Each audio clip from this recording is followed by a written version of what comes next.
sound like complaints, just horrible people. You're not. What? What is that? I can't even get. Yeah, same thing. Family disease? Yeah. That's what we got? So I have like keys.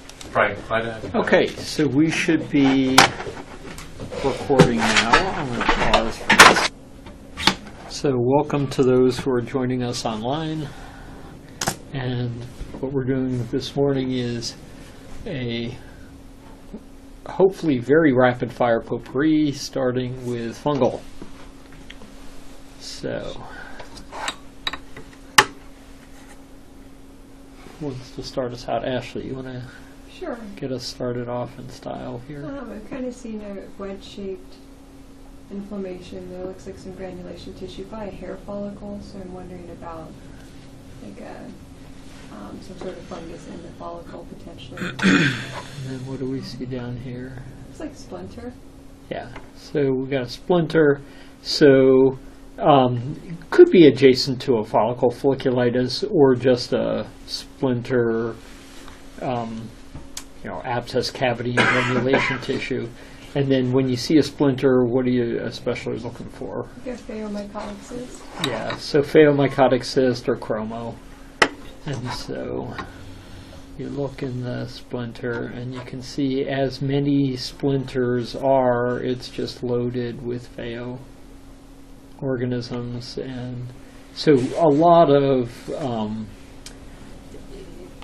or probably the majority of phaeomycotic cysts start as splinter implantations, whereas disseminated phaeohyphomycosis and immunosuppressed start by taking a shower and you're inhaling aerosolized fusarium and black molds every time you take a shower.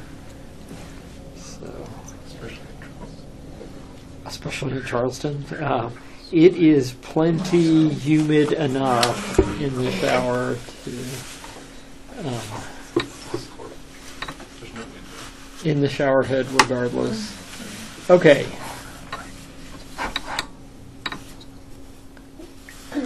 Everything looks very pink.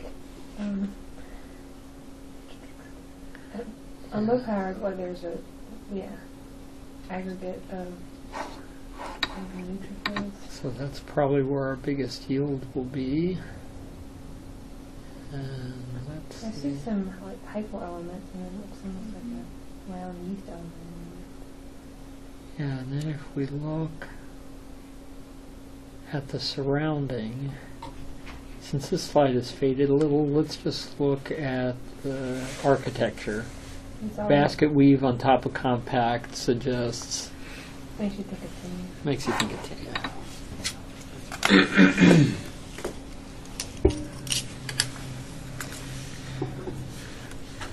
Okay, so Tom, as a surgical pathologist. Looks like we're around Waldau's ring or somewhere mucosa with a lot of lymphoid stuff, so mouth or something. I guess. Yeah, so tonsil adenoid kind of area, which look basically like lymph nodes sitting right under your mucosal surface. And what is there? Actinomyces colony is the sulfur granules. Yeah, so massive grains. And how common is that in a tonsil? Oh, 75%. Yeah, they're always there. So why do people get lumpy jaw? Because they're already there. You have huge actinomycotic grains right now in your tonsils, and they're just sitting there waiting to create a lumpy jaw. So, that's why it tends to be a head and neck type of mycetoma, because you already have them there. I wonder, we all don't have lumpy jaws right now. It is. The immune system is a wonderful thing. Okay, Rob. Looks like we have a large collection of neutrophils Yeah. deep in the dermis. So kind of an abscess, and what's in the abscess? It's either blasto or chromo. Let's see any. So first off, you got this kind of refractile thing,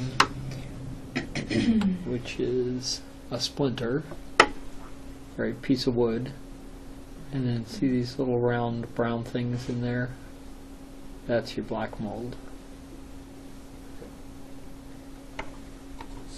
We had in trading club for the Dermapath Fellows yesterday, we had a great case that was loaded with chromo-organisms, and then as you got deeper, it was all hyphal and invasive.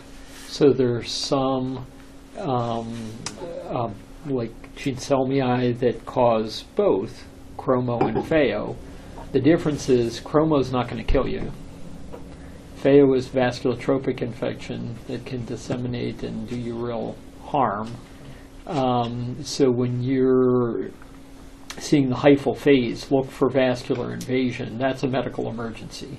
Whereas chromo is going to smolder along for years and not do you any harm.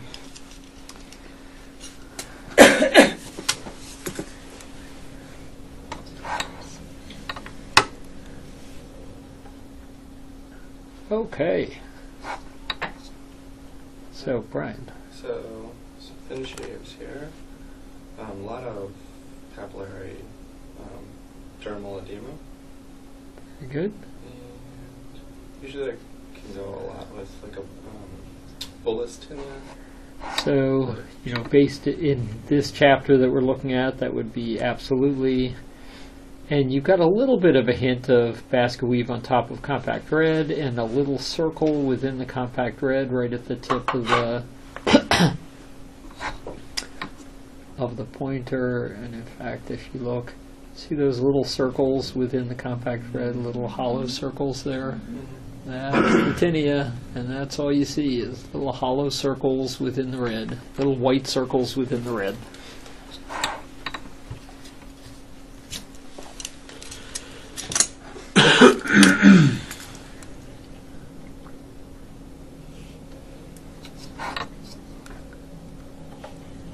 There we go. So we've had a lot of abscess or like subfield inflammations, larger bodies, maybe a serum or the sporangium.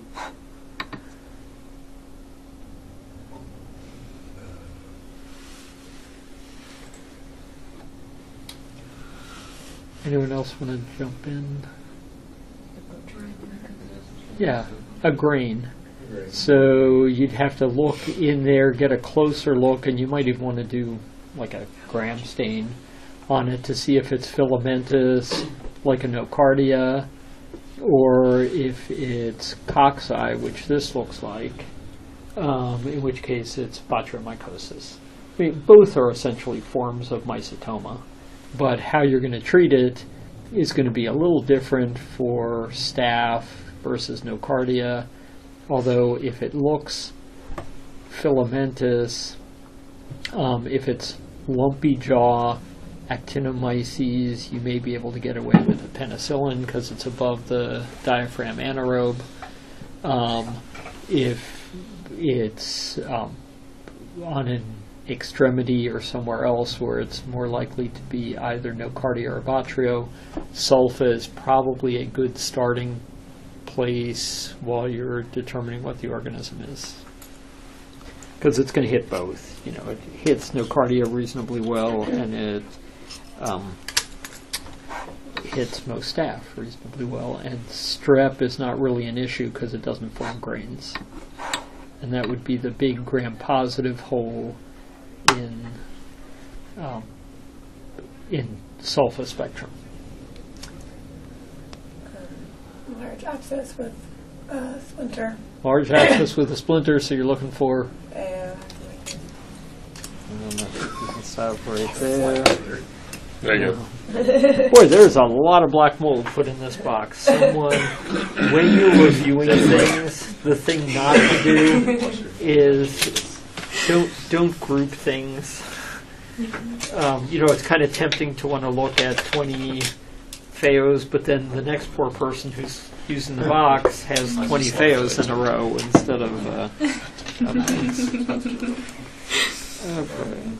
Now we're into all the botrytis and the chromos.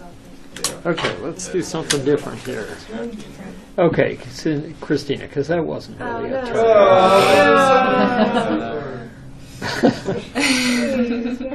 Was that? Oh, wow, great! Great opportunity. That's what I heard. I love learning.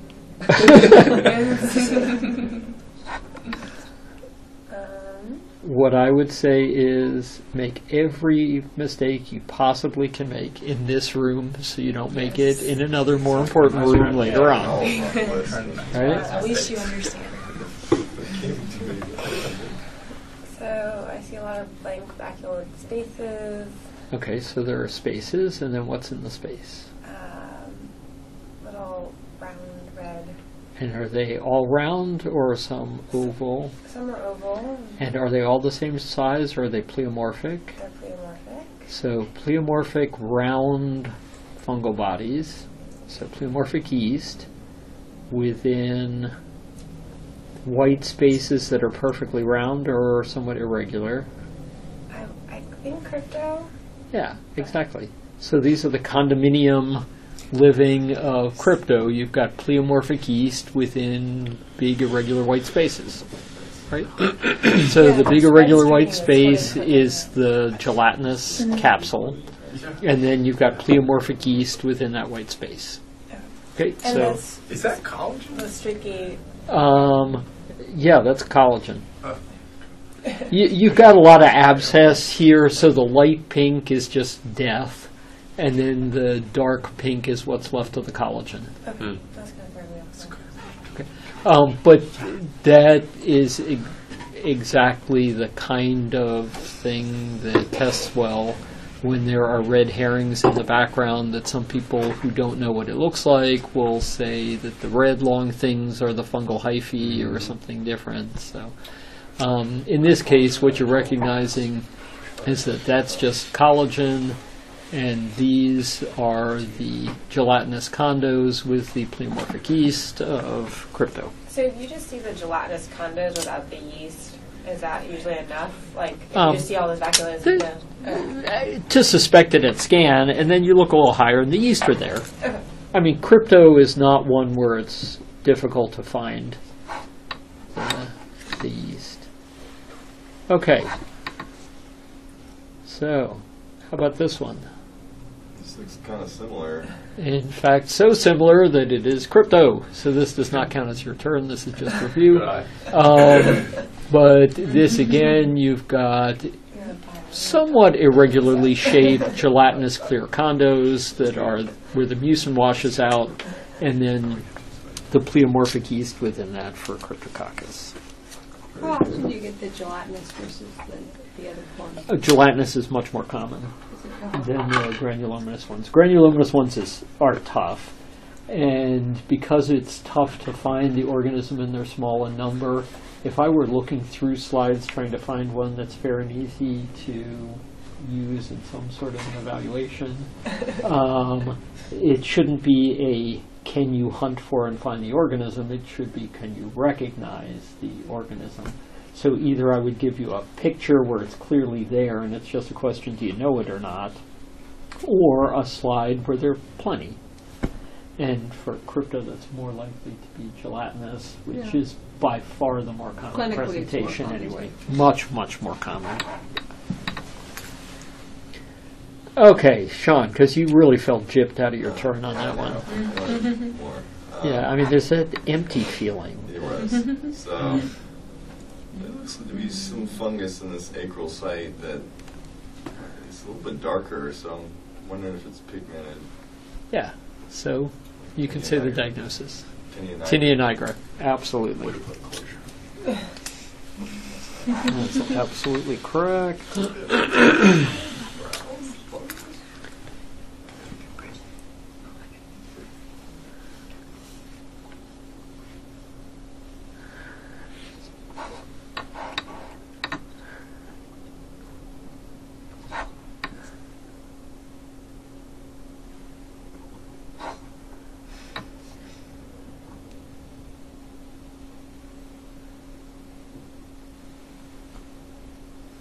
I mean,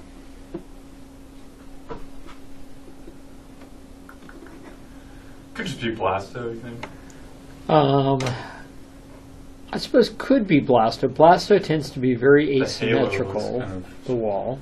cryptic, But they're blasto would certainly be a reasonable thought. They tend to be multiple within giant cells, actually a lot of the organisms within giant cells. What else is about this size? I mean, that halo, or like, crypto is that size, but they're not like aggregating in condos. Yeah, and actually the fungus itself is a little too big to be crypto. But I'd say, anyone want to jump in? So, yeah, African histo, lobo, those would be right about this size. So that would be a good differential, African histo or lobo. For those. African history, I think. And that one was an African histo. Yes, it was.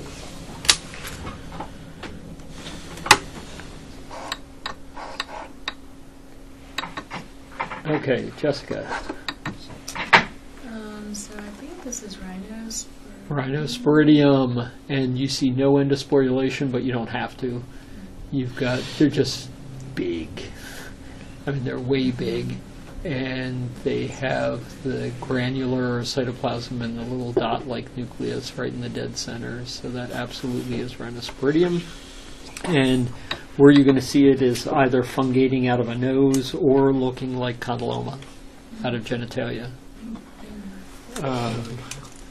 And it's where you go to most of the world and people bathe in water that's not the freshest water, and so they they wash their hair, they dump it over their head, some gets up their nose, and so genitalia and nasal is where you're going to see it. Okay.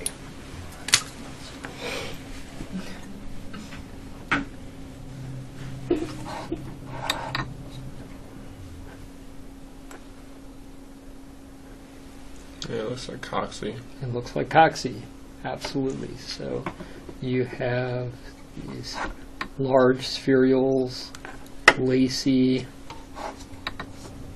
cytoplasm. That right there is a great picture for coccidioidomycosis, and you do not have to see the endosporulation to make the diagnosis.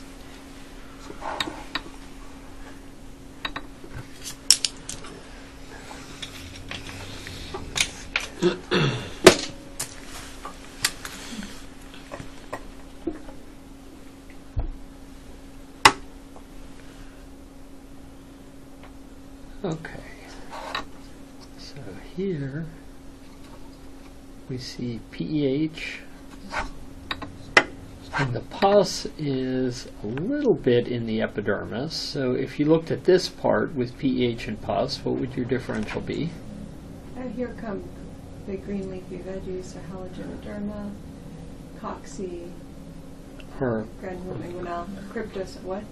So here come big green leafy veggies for PEH with pus. H halogenoderma, the C chromo. Sorry, chromo. Big is the Blastomycosis.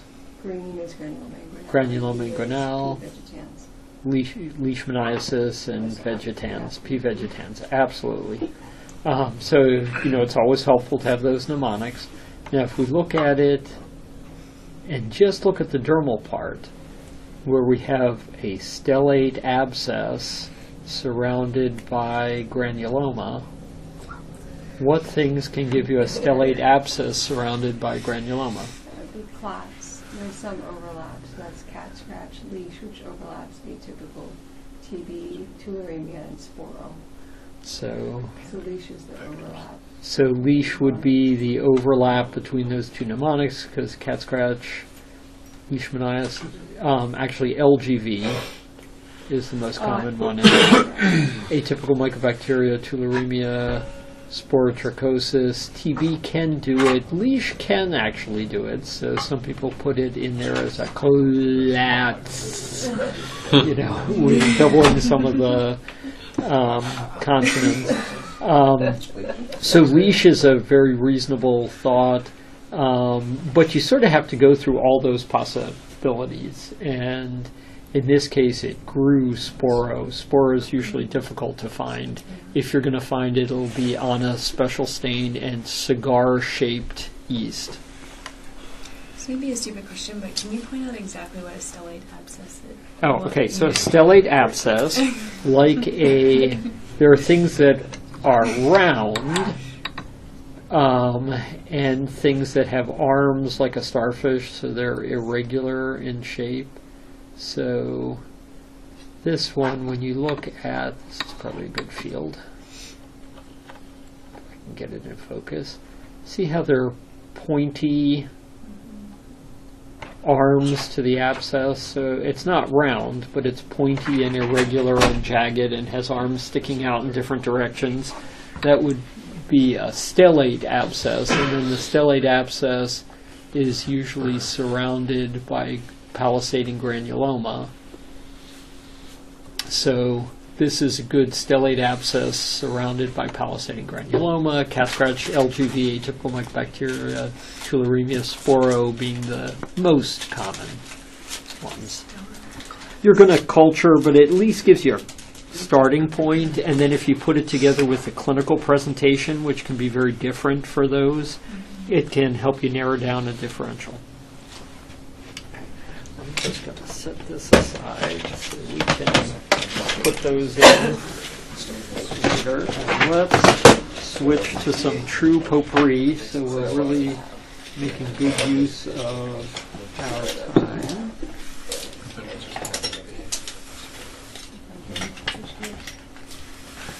Well, and the important thing is when you take that exam, they do not tell you question 22 from chapter 17. So you sort of have to be kind of open to whatever it may be. And it's a different way of thinking, right? So, and it mimics real life, where you don't know where your slide is coming from, right? You just read them. Keloid. Okay, keloid, correct. So just recognizing that bubblegummy collagen. It's a keloid. Well done. Move on. Does that count as your turn? Oh, sure. Unless you feel unfulfilled and want to do something different.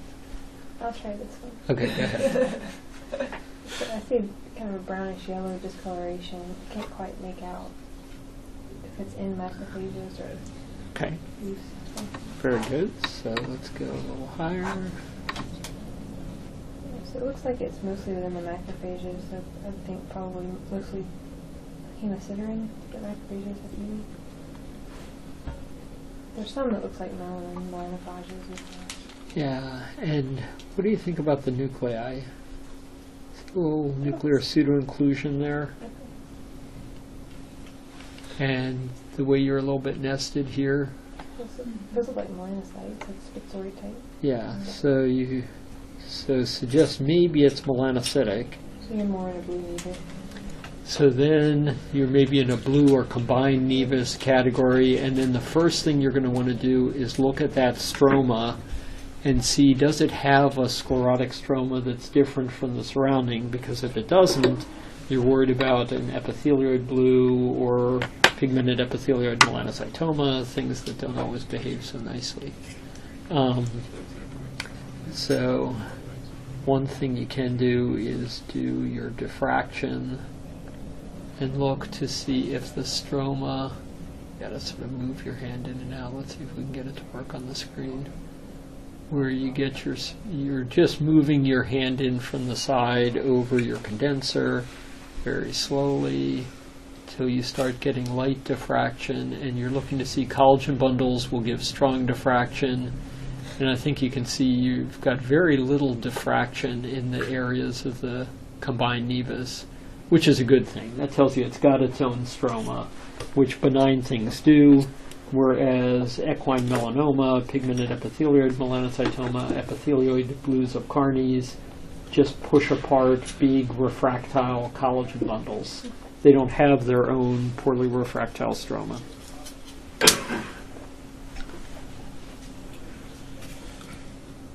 So we have this dermal nodule with some keloidal type scarring in the center. Yeah. You got keloid. Okay. We're good. Well done. You probably feel gypped on that. Yeah. Katie gets to read it out. Let's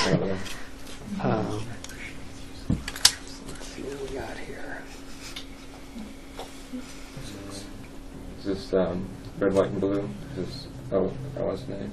Looks like lichen sclerosis, right? You have hyperkeratosis, you have an effaced reedy pattern, maybe just a touch of vacuolar interface dermatitis and pigment incontinence. You certainly have pallor. Do you have a significant lymphoid band that you can make out under it? Not great. There's a little bit of busyness, but not. Maybe a little. You need to have some for LS. If there's none at all, then what are you thinking? Morphia? Morphia or radiation dermatitis. All three, morphia, LS, and radiation dermatitis, share the hyperkeratosis in many cases. They share the pallor of the upper epidermis. Only LS has the band of lymphocytes. It can be sparse or it can be heavy. And then you can look for other things. Adnexal structures are present, so unlikely radiation. Right? In radiation, they'd be replaced by vertical columns of elastosis, but your adnexal structures are typically gone. More vascular ectasia, radiation fibroblasts in radiation dermatitis. In morphia, you'd expect probably sclerosis of collagen with loss of white space between the collagen and the dermis.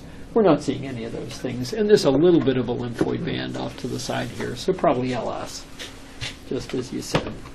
So burnt out LSNA has some lymphocytes then? Could a burnt out LSNA ever not show it? I'm not sure that other than under treatment when it's unlikely to be biopsied, I'm not sure I've ever seen LS burn out. Okay. Not the way morphia burns out. Yeah. I mean, LS seems to perk along just fine. So it looks like we have a well-defined dermal nodule, encapsulated. Just trying to make out what this could be. Could this be? Not sure about capsule. Okay. I mean, maybe a little bit of fibrous on the outside. So if you were going to characterize the cells, are they round, epithelioid, spindled? Spindled. So maybe like a neural. And then what are these red things in between them?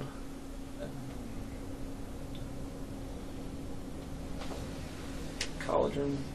Or erythrocytes. So if you got a nodule of spindle cells with erythrocytes in between and no visible vascular space, someone jump in? Yeah, Kaposi's. So Kaposi's has very different look at very different stages. Patch Kaposi's is staghorn-like, lymphatic-like spaces. Plaque Kaposi's is newly formed vessels in a patchy distribution around pre-existing structures, like older vessels, erector pili, nerves. And nodular KS is a spindle cell tumor with erythrocytes between the spindle cells. So 3 different looks. Patch KS, staghorn lymphatic type vessels, plaque KS, patchy new vessel formation around pre-existing dermal structures, nodular KS, nodular spindle cell proliferation, erythrocytes between the spindle cells. Which would be fair to test? All. The question is, which are in your scope of practice? Which get biopsied? All. So all are fair to test. So this field that you have it on would be a reasonable, like, High power? photomicron and Sure. photomicrograph Depending what your choices question. are. Now, in practice, you would get an HHV8, Right. But in practice, you're not limited to 5 right answers. I mean, like either. leiomyoma, would that be? Yeah, exactly. differential? I mean, you could come up with spindle cell things that would be in a differential, right? So, for something to be a fair thing that I might ask you in a quarterly exam that we give here, it would not, it doesn't have to completely mimic practice in that you have an HHV8 in front of you if we give you a limited number of choices. Which of the following 5 is the most likely? Okay. Right? It just has to be fair and relevant to practice. The new applied exam, which will debut as 1/3 of the general derm on this year's certifying exam. That will be announced to all program directors. I think the message probably has already gone out. Is much more reflective, as closely reflective as it can be of actual practice, where it's not just testing knowledge, but application of knowledge in simulated clinical practice. So here we got a bunch of, looks like little basaloid islands, almost that like Swiss cheese cribriform look of like a trichoepithelioma. And when you look at the stroma, is the stroma incredibly rich in fibroblasts that are concentrically arranged, or is it a looser pink-gray fibromyxoid stroma with relatively few fibroblasts? Yeah, this looks looser with little retraction. So it's always the second one. Yep. And there is a little retraction, so it's more of a basal cell stroma. And it's pink strands, blue buds. So probably infundibulocystic. You just don't happen to see any horn cysts in this particular plane of section. So infundibulocystic BCC.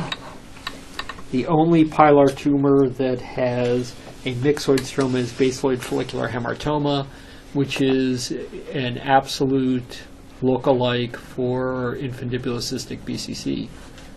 So that could be basaloid follicular hamartoma. The way to tell them apart is clinical. If it is a Blaschkoid, looks almost dermatomal, clearly segmental thing of bumps or things that look like skin tags, but when you biopsy them, they all look like this, and they've been sitting there since the person was 5 years old, I'm thinking that's a hamartoma, right? If it's a million bumps all over your face and trunk, and your dad has them, and your uncle has them, and they never ulcerate, and they never grow into anything else, I'm thinking that's familial BFH, basaloid follicular hamartoma. Whereas if you're a 65-year-old guy with a new growing thing on your nose, that's probably an infundibulocystic BCC. So the fact that histologically they're lookalikes, usually clinically it's fine, because clinically it's going to be one or the other, pretty obvious when you're down to 2 choices. Okay.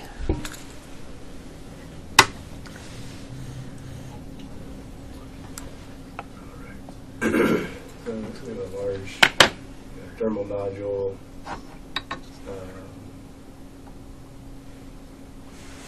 Kind of well circumscribed.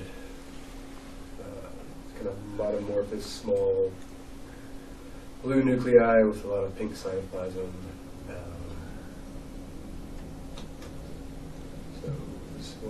So first thing is, does the body like it? No. No. So Jen McNiff is fond of saying that lymphocytes may be better at diagnosing malignancy than pathologists are. There's a host response, body doesn't like it. Right, body doesn't like this tumor, probably bad. Okay. Then next question is, what kind of bad? So does it palisade at all at the periphery? Not really, right? You got sheets of cells, and then what is there besides the sheets of cells? What's the brown stuff? So pigment, is it brown pigment can be melanin, lipofuscin, or hemosiderin. So you look up and down, does it twinkle and refractile, or is it kind of dull and it's not lighting up? Dull. Dull, not lighting up. That's much more likely melanin. The other thing you can do is you can do your diffraction, where hemosiderin really becomes very refractile and lights up like a light bulb, and even lipofuscin does, and this doesn't light up at all, so it's melanin. So a big nodular tumor with sheets of ugly cells and a lymphoid response that contains melanin is probably very good. Okay, let's pick up the pace a little bit here.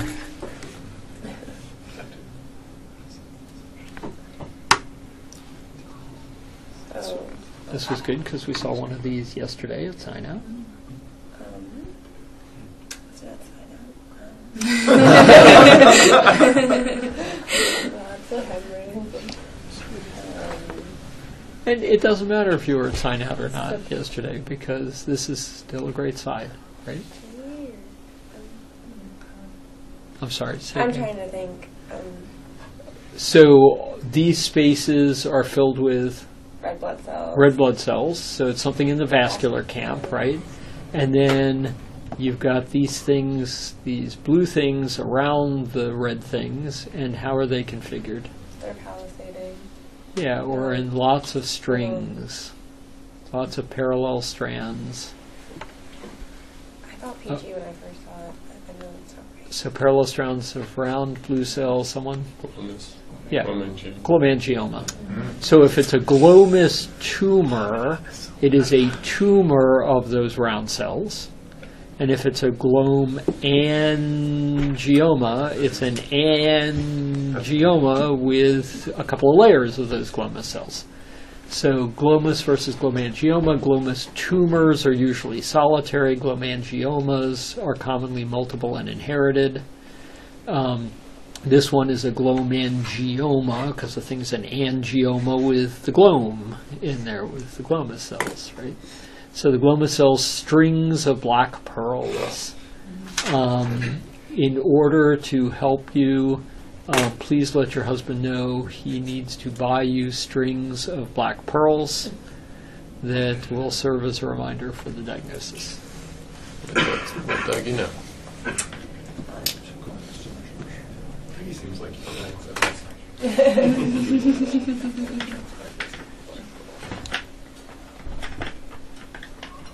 Okay. And in fact, any slide you mix, your spouse should be buying you something that helps you remember it. Spaghetti and meatballs. Spaghetti and meatballs, that's it. That's what you're getting. Well done, Ashley. Okay. So we've got a big nodule here. I'm not even sure where the up is.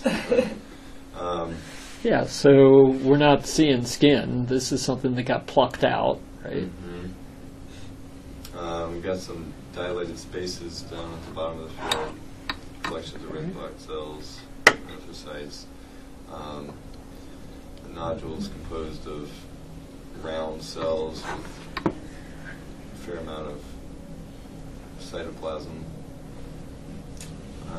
So I'm thinking this could be something vascular. Yeah, vascular. What are all these round blue cells doing around the vascular? Yeah, they're kind of just hanging out. I mean, I think about like glomus tumor. Yeah, exactly. These are lining up just into strings of black pearls.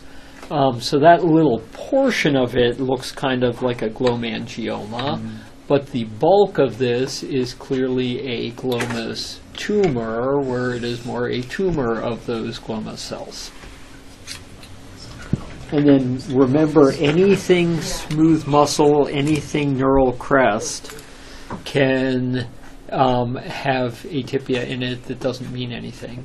So symplastic change in smooth muscle tumors, ancient change in neural crest tumors, is atypia in the absence of mitoses. Very common in anything smooth muscle, very common in anything neural crest. And the atypia in the absence of an expansile growth pattern or mitoses means nothing. Okay, how about this one? So from this tower we have another large tumor, somewhat spindly cells with a lot of extravasated reds or serum. I'm having a flashback. What does this make you think of? So it makes me think of the Kaposi. Yes, so we have spindle cells and erythrocytes, and the erythrocytes are between the spindle cells, would make you think of KS. Nodular. What does patch KS look like? Nodular type. So this is nodular. What does patch KS look like? More of the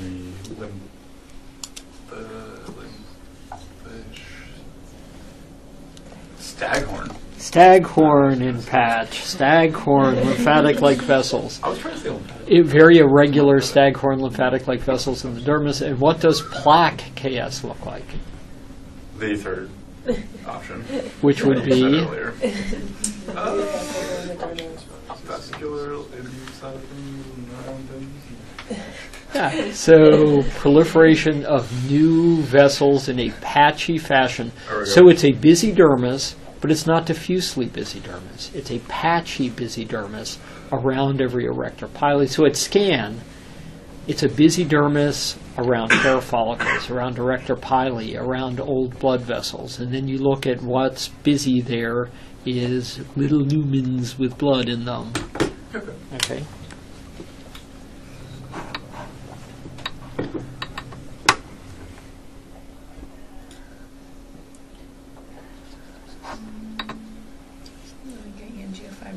Like an angiofibroma. Well done. Someone passed the easy button over. Go ahead. That was easy. Okay. So it's a bump, and within the bump you have vessels, and surrounding the vessels you have concentric onion skin-like fibrosis, and you also see it around the hair follicles, because angiofibroma is really angiofolliculofibroma, right? Because it's both around the angio and the follicles, sometimes much more prominent around the follicles than around the angio. And then gray stellate fibroblasts.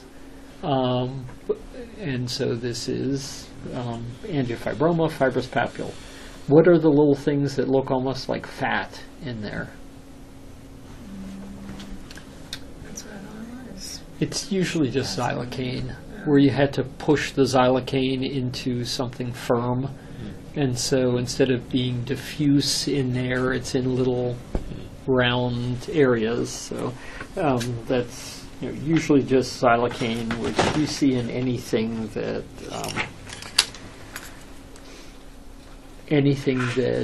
is hard, you can see that.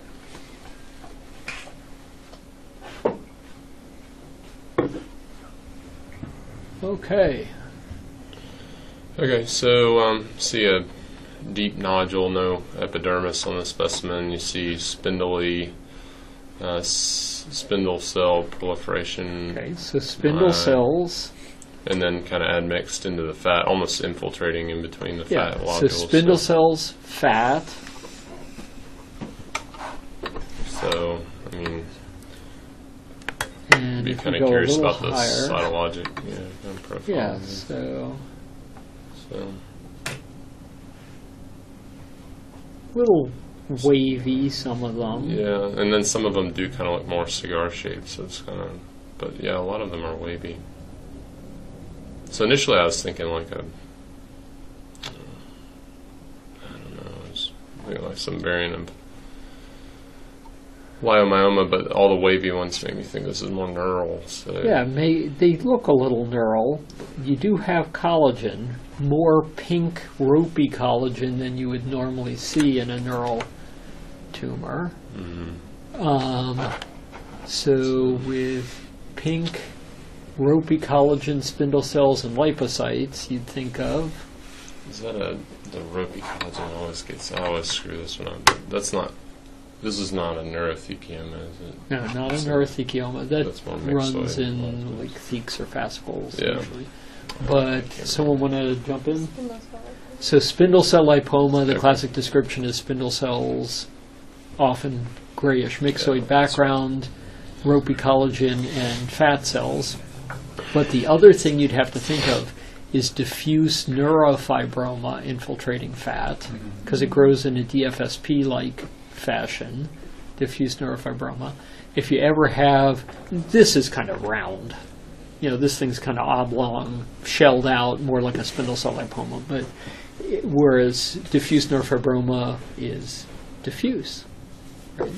It's a whole dermatome where you have loss of heterozygosity, or a whole Blaschkoid segment, more properly, that because of the loss of the tumor suppressor gene looks more like a dermatome because it's a big Blaschko segment. And it tends to be diffuse throughout that, so it's not going to shell out as a circle. But if you ever have a question, spindle cell lipoma is CD34 positive, neurofibroma is S100 positive. So, you do have an easy stain if there were ever a question.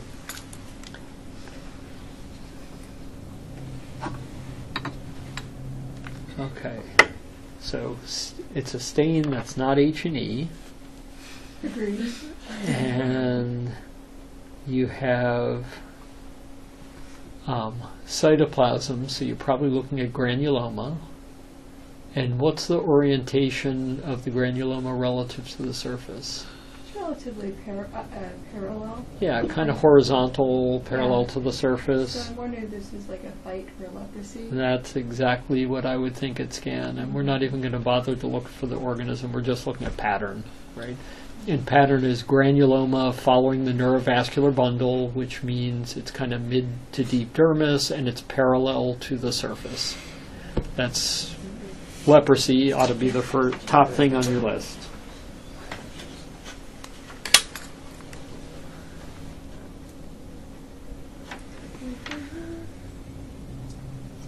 So it's like acral skin, and there's some kind of onion skinning around the superficial vessels, it looks like. Yeah, and onion skin is concentric layers with white in Yeah. between them. Or This, if you were dunking that into a cup of coffee, what would you call it? a donut. A donut. That is a red collagen They do exist. donut with a vessel in the center. And red collagen donuts like that are pathognomonic for something. So there's the porphyria that can get the hyalinized. Definitely gives you hyalinization around it, but this is where these vessels have no. These are just capillary-sized vessels, should be here, and it's a spindle cell proliferation. So, and the fellows can jump in and help. So, Yeah. dermatofibroma. So in this case, the brown pigment is hemosiderin. So we're going to do various fun things to look at the brown pigment, see how it looks different from melanin. You have a little Teuton giant cell there, which has some hemosiderin. So a Teuton-like giant cell with hemosiderin is also pathognomonic for dermatofibroma. So in this case, you got a little plate-like acanthosis. You got a spindle cell proliferation. But in this field, you have two things that are pathognomonic for DF.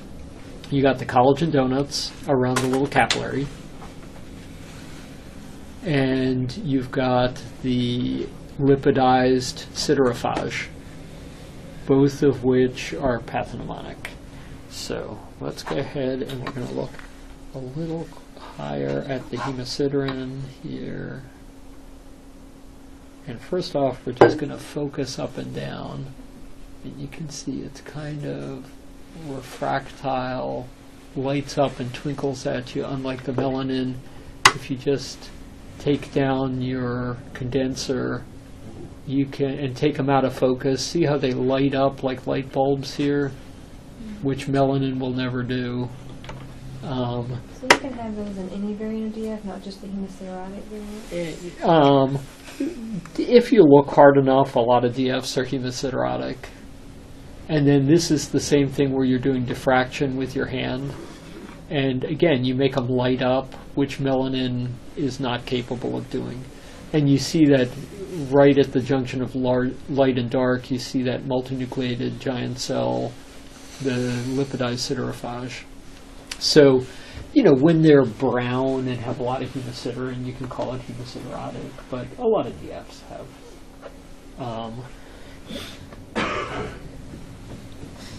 have some hemosiderin in them, and it's helpful.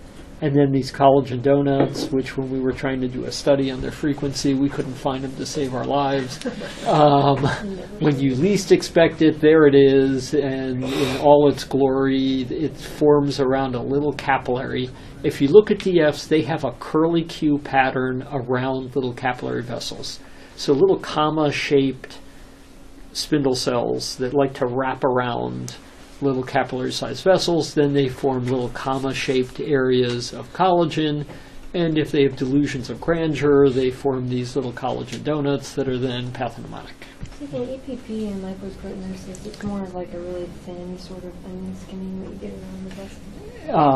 And so you can often make out that it's a layering, and it is a thicker mantle around pre-existing vessels where you have no proliferation of vessels. Okay. So it's a thick mantle around all of your pre-existing normal dermal vessels, whereas here you've got a spindle cell and capillary proliferation. So that's where they'd be a little different.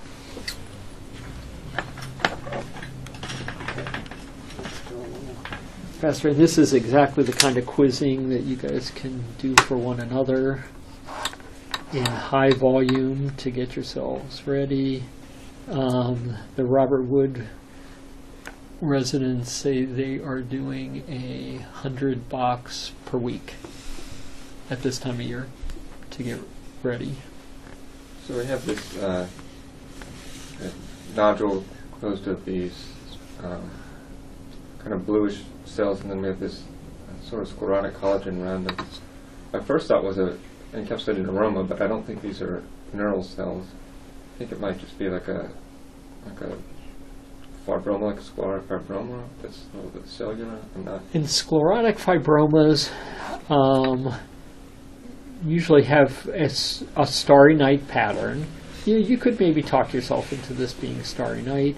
It is kind of onion skin concentric.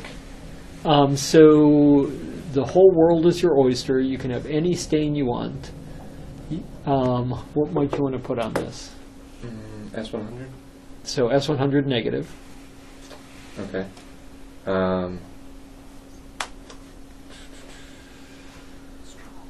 We got an EMA, and the EMA is positive. Okay. So onion skin concentric, sclerosing fibrotic on an acral site, EMA positive. Anyone? Go ahead. Say what you- Something's wrong. I was thinking epithelial. Oh, epithelioid sarc would be different. You wouldn't get the onion skin fibrosis. It's certainly something on an acral site, mimics a palisading granuloma, important not to miss. In this case, sclerosing perineurioma. Okay. So sclerosing perineurioma, not that uncommon, completely fair. Onion skin, fibrotic acral skin. If you go to the little book Tammy and I did, there's a nice picture that looks very similar to this. But because they all look kind of similar. So you go to anyone else's book, you're going to see a picture that looks kind of similar to that too. Usually just EMA. Usually they don't decorate with much of anything else. Okay. A large dermal cavity in the center, trying to make out. Okay. So it's a large dermal cystic cavity, and the cells composing it, are they devoid of cytoplasm, or do they have pink cytoplasm surrounding them? They have some pink. They have some pink, and what are the little round white things? Agron ducts. Yeah, ducts. So like a spiroadenoma. So spiroadenomas are devoid of cytoplasm, whereas So, anyone want to jump in? Yeah, acrospiroma, solid and cystic poroma, they're all synonyms. So hydradenoma, acrospiroma, solid and cystic poroma, they're all synonyms for one another. See this stroma here that looks almost like osteoid, forming around tiny little blood vessels? That is so characteristic of the poroma group that it's called poroma stroma. And if you see that poroma stroma, it is essentially pathognomonic for a sweat gland tumor. And 99.9% of the time, something in the acrospiroma-poroma group. So they form clear cell hydranoma, nodular hydranoma, acrospiroma, solid and cystic poroma. They're all the same thing. All synonyms for the same thing. And they are cells that have cytoplasm, form duct, don't palisade, and if you have poromostroma that looks like osteoid, it's a gift on a silver platter. Dr. Elston, did you invent the term poromostroma? Seems up your alley. It rhymes. Yes, I did. Like the Whedon Reading. Exactly. I'm a big fan of the Whedon Reading. Okay. Alright, so a little shave.